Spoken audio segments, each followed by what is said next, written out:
and there is more to come. First big deal of the morning was Andre Iguodala going to the Heat for Justice Winslow, Dion Waiters, James Johnson, Jay Crowder also coming back in that deal. We also had a huge trade to start the show. D'Angelo Russell going to Minnesota. Karl Anthony Towns finally gets his guy. Oh, this is a little bit about the Heat-Grizzlies trade. I'm already moving on, though, because I got to tell you, this Andrew Wiggins to the Warriors deal. We've heard from Jackie McMullen and Kendrick Perkins on this, but Amin Al-Hassan now joining us. I want to get your takes, because we have some very split thoughts. Jackie has hope. Kendrick doesn't like it. Where are you? Be the judge. I'm rolling with my dog, Kendrick Perkins. Here's why. You can say whatever the Warriors felt about D'Angelo Russell, about the fit wasn't there, about maybe he wasn't all they expected. All that's valid. But you knew at least one thing. You had at least two suitors who were interested, Minnesota and New York. Right. Maybe even a third down the line, Phoenix, in a few months, who knows, right? You knew that interest was there. Meanwhile, you didn't really have that much interest in Wiggins, and there's no interest for Wiggins anywhere because of that contract and obviously his inability to live up to it. So in this case, even if you tell me, get him around Clay and Steph and he'll be changed, you're still inheriting the risk. So in order to inherit that risk, I need to be compensated for the risk I'm inheriting. Because Minnesota, you're getting your guy. Right. You're getting the guy you wanted since last summer. I'm getting some dude. You're getting a pick. Number one overall draft pick. But a pick is not enough. Okay, so let me ask you this, and I don't know this. Is it possible we're going to find out later that they're assuming some of that salary?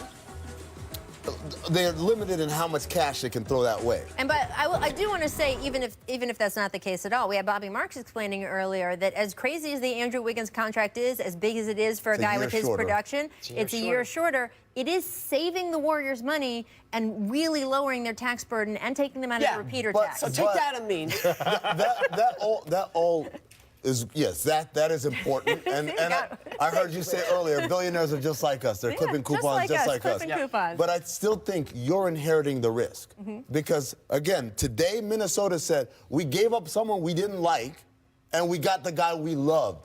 And we had to give up a pick to make it happen. All I've heard for the last 4 or 5 years is how much they love Andrew Wiggins. Yeah, we all heard that, Rachel. All right, so again, less than an hour from the trade deadline. We've already had this huge trade at the top of the show. And during this show, I am telling you, you are going to get another one because the Lakers and Clippers are fighting over Marcus Morris. The New York Knicks are, I mean, this is amazing that once again it comes down, even when the New York Knicks are, let's just face it, not a good team. They are involved right in the middle of so much in this league. And we have two of the biggest franchises, plus the Clippers, one of the contenders for the title this year, involved in this crazy battle. Who knew Marcus Morris would be the center of intrigue? The key that could be the tip about for the Marcus Morris. Like, he's with the Spurs for like a second, and then he's had a crazy few months. And I can tell you, having been with him in Boston last year, he was one of the loudest and toughest voices in that locker room. And sometimes the young guys didn't like it at all.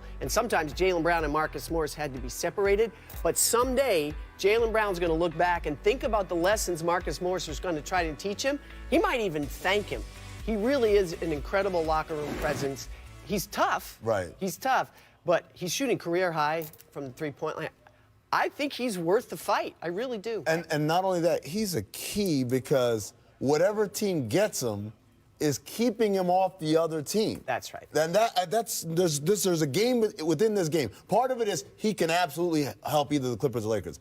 Part of it is I don't want him to help the other team. And so that's why you got to be aggressive. I was standing earlier this season with Rob Pelinka and David Griffin having a lovely conversation. And I said, I brought it up, I want to make this clear, I made some sort of comment about Drew Holiday possibly being available. Right. David Griffin chimed in, he's like, he's not available, first of all. So that was the end of that. But Rob Pelinka made a joke. He goes, as long as you guys don't trade him to the Clippers. There you that go. is literally how present it is for everyone on both of those teams. To me, it's the same thing as you look. I mean, not in the same category, but think about it. They both was in the battle for Kawhi. Yeah. Like they didn't want to lose that battle with Kawhi, but the Clippers have always been high on Marcus Morris. They had a contract in place for him in the summertime before they signed Kawhi. So it's no surprise to me. The only thing I have to say about this is where does Marcus Morris fit in at?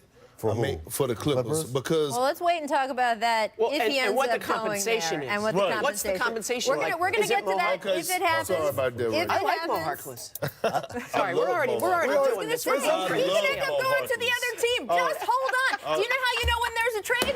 That's how. Oh my God! Yeah! She broke it. There you go. Look at my face. They cut it off. Get that person a raise. Who did that? Lois, is that you? Get that man a raise. Look at They cut her off. There's an actual Here. screw loose. There is an actual. This is gonna get fixed before this trade happens. Mark my words. More important things. All right, you're gonna Right. hear the opening bell right now of the stat market. We give you numbers you can buy if you think they're increased or hold steady, sell if they're decreased. I Okay. promise we will break into this if there is a big trade. But while we are waiting, you are waiting at home. Let's talk about the Milwaukee Bucks because people do not talk about them enough. They are on pace to win more than 70 games. They hold a 12.4 points per game differential, which would be the highest in the history of the NBA, more than any Celtics team, more than any of the 90s Bulls teams, more than any of the 2010 Warriors teams. Perk, buy or sell the Bucks breaking the point differential mark. I'm buying. Whew. Yes, because I'm telling you, this team is dangerous. This is one team that needs nothing. They have everything. They have shooting. They have, Giannis, who's the most dominant player in the NBA right now, who I think probably is going to win the MVP and Defensive Player of the Year and join the category of Michael Jordan and Hakeem Olajuwon. They have company. point guard play and Eric Bledsoe and George Hill. They have shooting. I love what Wesley Matthews have been doing for this team, and they have rim protection. The top three guys that's leading the league in rim protection is Brook Lopez, Robert Lopez, and Giannis, and that is phenomenal. So hey, I'm buying. I'm absolutely buying them with the point differential.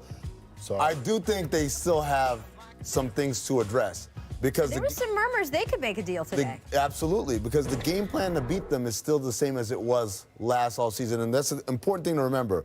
The point differential is great, and it's a great indicator for success, but it's also built on playing 29 teams. When you get to the playoffs in a 7-game series, it's an adjustment game, and when you talk about if they match up, for instance, against a Miami Heat team that today looks like it's a lot deeper, a lot more experienced, and maybe better shooting if they can get the Gallinari piece in there, that's a danger to them because last year they could not adjust beyond what they were doing initially, and Toronto exploited it. All right, so you're right. They're elite at pushing tempo. We all agree on that, right? So that's totally what we should be doing. But I will tell you this. I looked this up because I was interested. I like to look things up. There is not one Milwaukee Bucks player in the top 78 of this league for average minutes. Well, that's because they don't have to. No, They're all sitting. this is incredible. That is- I can't remember an elite team where no one in the top 78. Giannis averages, think about this. Your MVP averages less than 31 minutes a game. Yeah. There is not another player in the top 100. And the reason I bring this up is because the thing about pushing tempo, what coaches always say is it wears your players down. By the end of the year, they're too tired to play that way. that is not not if going they're to be a doing problem that. That's not an issue with the for them. Milwaukee Bucks. I want to get to LeBron James because according to Defensive Real Plus Minus, it is not Rudy Gobert, it is not Giannis Antetokounmpo or Anthony Davis that ranks as the best defender. I just named a bunch of Defensive Player of the Year candidates, but guess what? LeBron James is at the top of the list. Now, in the previous 6 years, LeBron had not finished higher than 11th in this metric, taking a lot of criticism for his defense. Rudy Gobert, in fact, been number one the last 3 seasons straight. I mean, are you buying or selling LeBron leading the league in defensive RPO? By the end of the year, Yeah. I'm going to sell. Whoa. I think he'll be in the Be up elite. there? He'll be up there.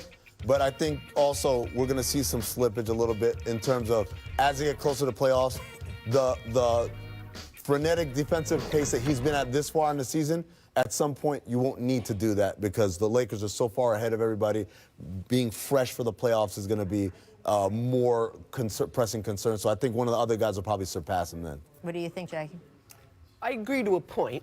I think that you got to give Frank Vogel a lot of credit because he's got them to buy into the defensive schemes they're playing. And don't think LeBron didn't hear all that criticism about the course. defense. But I also think if you watch the Clippers play, they're really getting into their defensive groove because their guys are starting to play better together. So I think you're going to see some Clippers players' numbers get into that defensive conversation as well. I'm buying. I think LeBron James is on a mission this year. I haven't seen Bron this focused since he was trying to bring back this first title in Cleveland.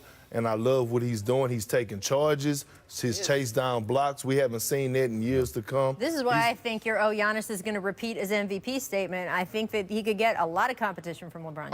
No, LeBron is right there under him. My top two, Rachel, is Giannis and LeBron. And Bron know this, and I told him this at the start of the season. And you know what he came back and told me? He said, "Oh, don't worry about it, Perk. In due time, my real reclaim was mine." So, hey, and he's showing. He know this. I don't hide nothing from him. I tell him. There you go. All right, guys, I mean, I think maybe